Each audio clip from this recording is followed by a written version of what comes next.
वज़ीर-ए-आज़म शहबाज शरीफ ने तरक्याती बजट 7 खरब रुपए रखने की वजारत खजाना की तजवीज़ मुस्तरद कर दी। वज़ीर-ए-आज़म ने तरक्याती बजट के हजम में इजाफे की हिदायत की है। मजीद जानते हैं डॉन न्यूज के नुमाइंदे ताहिर शिरानी से। जी ताहिर, आगाह कीजिएगा, आपके पास क्या तफसीलात हैं इस हवाले से? देखिए, वजारत खजाना ने आइंदा माली साल के वफाकी तरक्याती बजट के लिए 700 अरब रुपए की सीलिंग यानी हद मुकर्रर की थी, जिसको आज वज़ीर-ए-आज़म ने मुस्तरद कर दिया है और आइंदा माली साल के वफाकी तरक्याती बजट में 200 अरब रुपए इजाफे का फैसला किया गया है। वजारत खजाना को बजट से पहले ये बड़ा धचका है, क्योंकि जो वजारत खजाना की तजवीज़ है उसको वज़ीर-ए-आज़म ने मंजूर नहीं किया, बल्कि वजारत मनसूबाबंदी ने जो तजवीज़ दी वज़ीर-ए-आज़म को, उसके तहत अब 200 अरब रुपए इजाफे का फैसला किया गया है।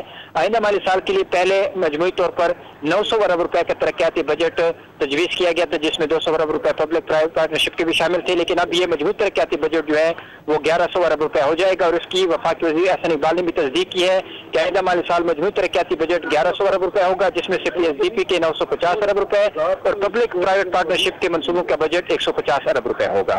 जी, बहुत शुक्रिया ताहिर शिरानी अपडेट करने के लिए।